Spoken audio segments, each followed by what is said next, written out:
What's up YouTube, it's Louis here.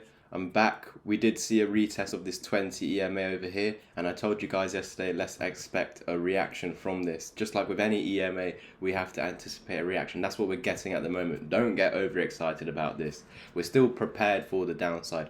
If we do see a close, as mentioned yesterday, under 22.4k, then yeah, we're going to see further downside. It would validate this smaller M pattern back down to this potential larger M patterns neckline, which we spoke of in yesterday's video. So if you haven't watched that, go back to yesterday's update. What else can we say? We're still above this golden pocket, so that's actually bullish, guys. So what we should actually see, as long as we're above this, and yes, that means we are above 22.4k, and that's the level we want to stay above to invalidate this M pattern. As long as we're above this level, this M pattern is doo-doo, it's BS.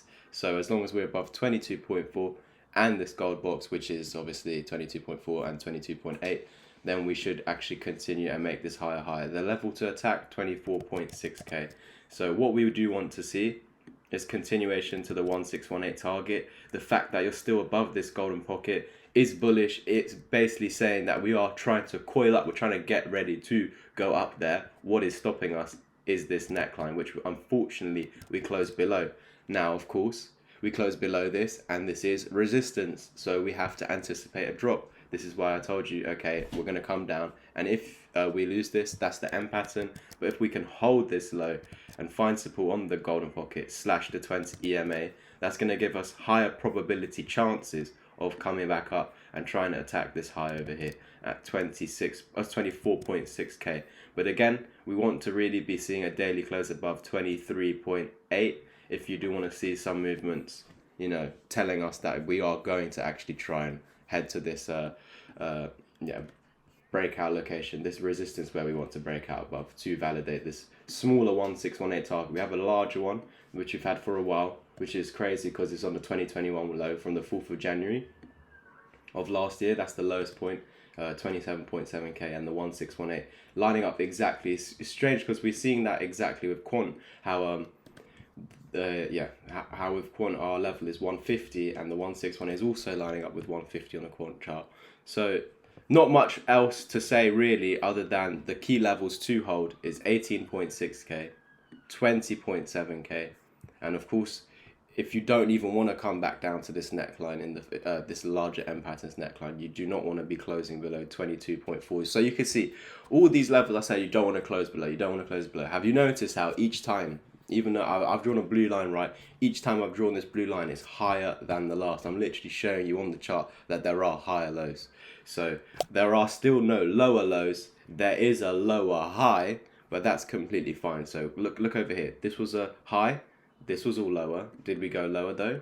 With a lower low? No. We actually eventually went a little bit higher. And then all the bears over here would have been like, that's a lower high, this high is lower than this, and it's lower than this, so that means we should get a lower low. Did we get a lower low?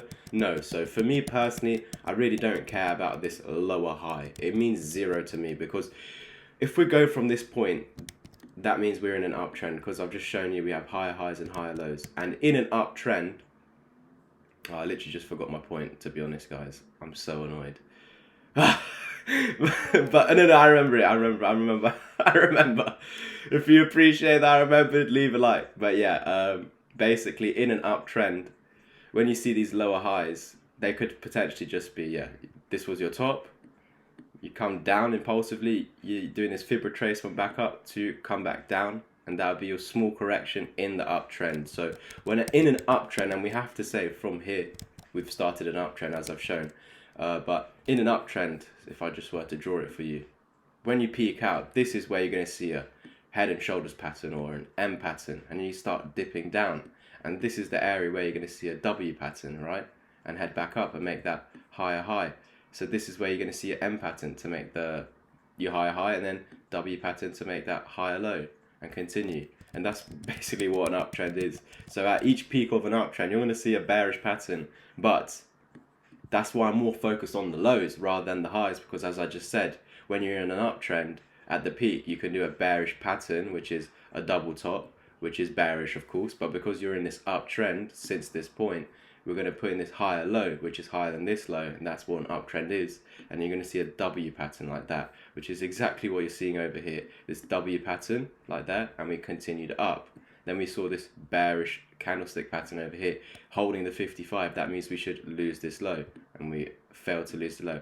We found this higher low, so it's just signaling that we're still in this uptrend. And now we have this larger W over here as well, and all you're doing is trying to break this neckline to validate the target. Unfortunately, you're coming down one more time. So if you fail to lose this low and you find support and we break again, that in itself over there would be a W pattern, just like that. And it'd be a, there'd be a larger W as well, like this. So yeah, that's pretty much it. Just know that when you're in an uptrend, and you can go back to actually when we were bullish, you will see that most of the time at peaks it's going to be an M pattern or a head and shoulders. Just like here, we had a head and shoulders. You went down, corrected. Everyone then said this was a massive head and shoulders. That never played out. You went back up. So yeah, you had this. You also had a smaller head and shoulders over here. You went down and eventually went back up because it was a correction at the time. And then obviously it went worse because we lost this higher low. That's why I told you, yeah, we're going to continue going lower. But that's pretty much it for today's update. We're prepared for both scenarios.